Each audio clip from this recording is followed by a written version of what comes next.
If you told me a year ago that the scariest thing I'd ever face wasn't a grizzly, a busted scaffolding, or even a pandemic, but a woman in a fleece vest with a clipboard, well, I probably would have laughed you off my porch. But let me tell you, when you see a barrel-marked flammable blocking your driveway at sunrise, all because you dare to put a roof over your own head, you learn fast that sometimes the biggest threats don't come with warning labels. They come with a name tag and a mission to protect community harmony. So, picture this.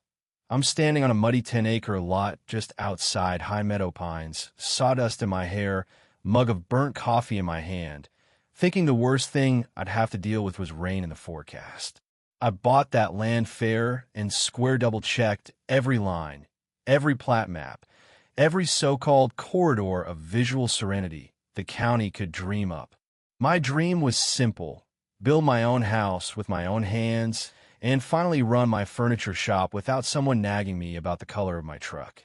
First couple weeks, nothing but the sound of hammers, the smell of cedar, and the kind of quiet you can't buy once the city catches up with you. Then bam, like a ghost conjured by fresh concrete, here comes Karen. And I mean the kind of Karen you've heard horror stories about, but never actually believed existed outside sitcoms. White sneakers blinding in the sun, windbreaker zipped to her chin, not a speck of mud anywhere on her.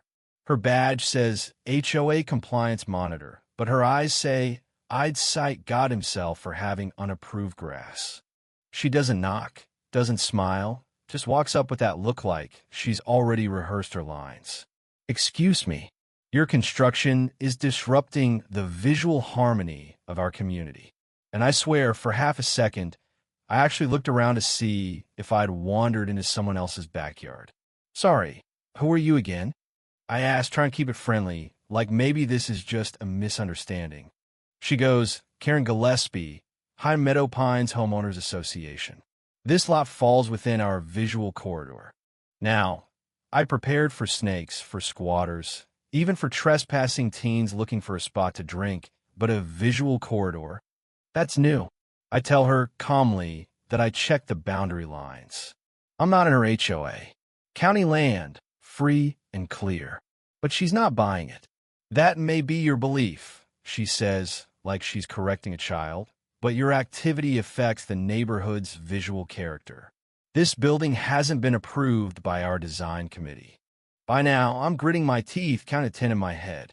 I got permits from the county, zoning clearance, septic plan, the works. Lady, I say, this is a forested slope. I've seen 6-foot-tall inflatable Santas on your side of the ridge. You want to talk about aesthetic standards? Her lips press so tight, I think she might actually crack a tooth. We'll be submitting a formal complaint, she snaps, marching back to her car like I just dropped a cigarette, but in her living room. And that, my friend, was the beginning of what I now call the Battle of High Meadow Pines. That night, I put up cameras, not because I was scared, but because I've worked too many jobs where things go missing once the sun goes down. Next morning, fresh chalk X's on my gate posts. Big, dramatic, like a witch doctor had swung by. Footage showed a figure in a hoodie blurry, probably female, about Karen's height slipping in after midnight. Goo.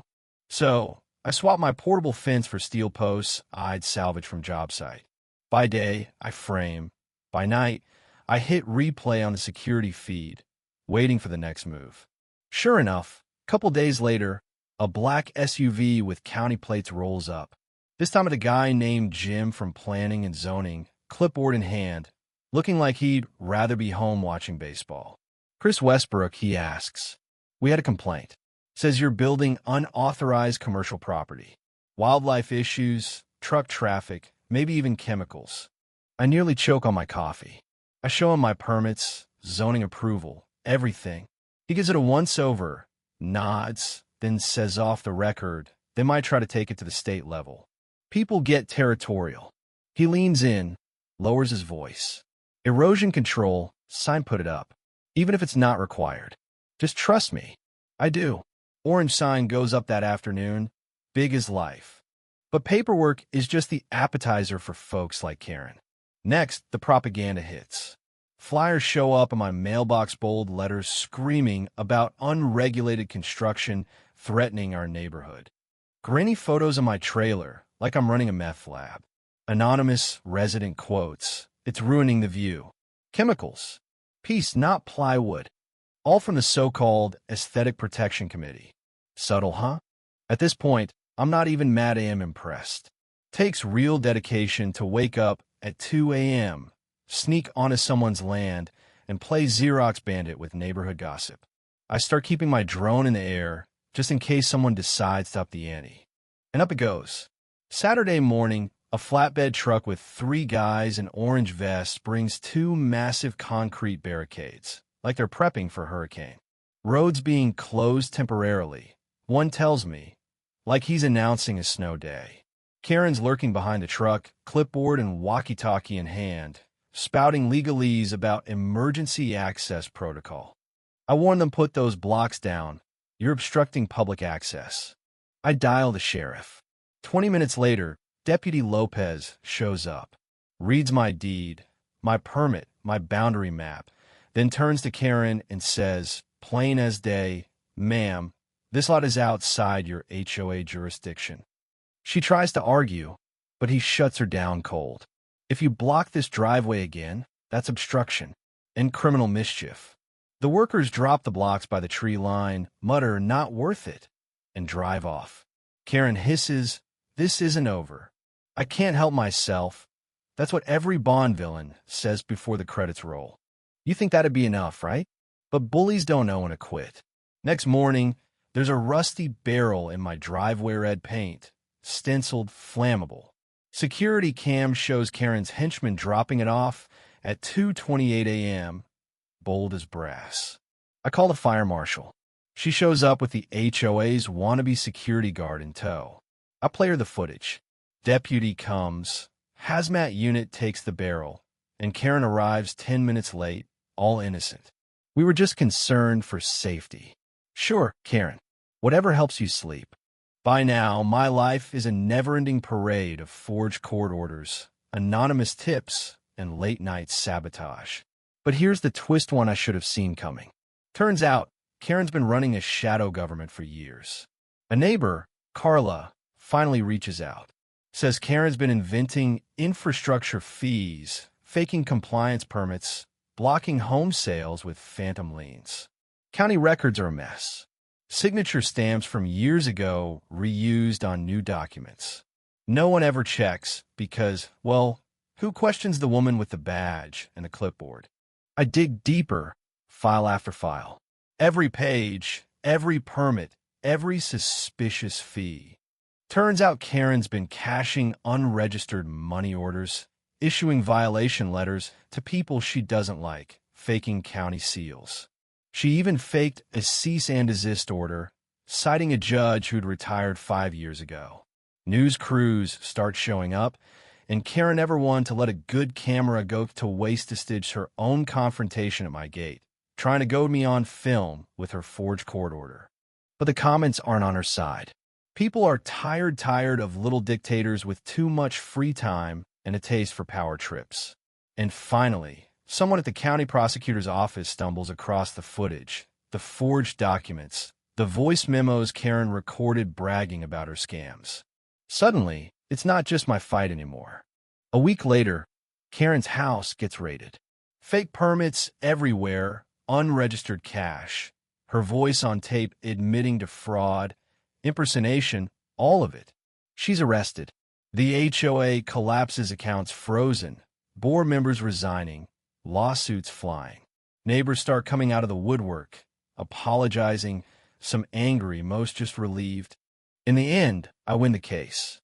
Judge awards me damages $650,000. County revokes the HOA's status, the name's stripped off the registry. The neighborhood, for the first time in over a decade, is just a place to live. No more flyers, no more threats, no more HOA. And you know the wildest part? When the check's clear and the cameras are gone, all I want is what I wanted on day one. Just to build, to work, to watch the sun rise through pine trees, knowing the only person telling me how to live is me. The quiet, Isn't perfect sometimes folks drive by slow, curious, maybe a little jealous, but that's all right. The land's mine. The house is mine. Even a sign at the gate, no HOA zone. This property operates under the United States Constitution. That's mine too. I still get emails from people who saw the story, who say they're fighting their own battles, scared, tired, outnumbered. Some of them are angry, some just want to vent. But the one thing I always tell them is this: fake authority only works if you let it. Stand your ground sometimes, literally. Get your receipts, keep your cameras rolling, and don't let anyone with a badge and a clipboard tell you what your home means. So, now I'll turn it over to you. Where's the line between community rules and private rights? Is there ever a point where fighting back does more harm than good? Have you ever stared down someone who thought the rules were whatever they said they were? I'd love to hear your stories, your thought shell, even your own HOA horror tales. Drop them below. Let's get real about where power should end and people should begin. Because sometimes justice isn't a gavel slam or a viral video. It's just the sound of a quiet morning, a dog at your feet, and the knowledge that you didn't let the bullies win.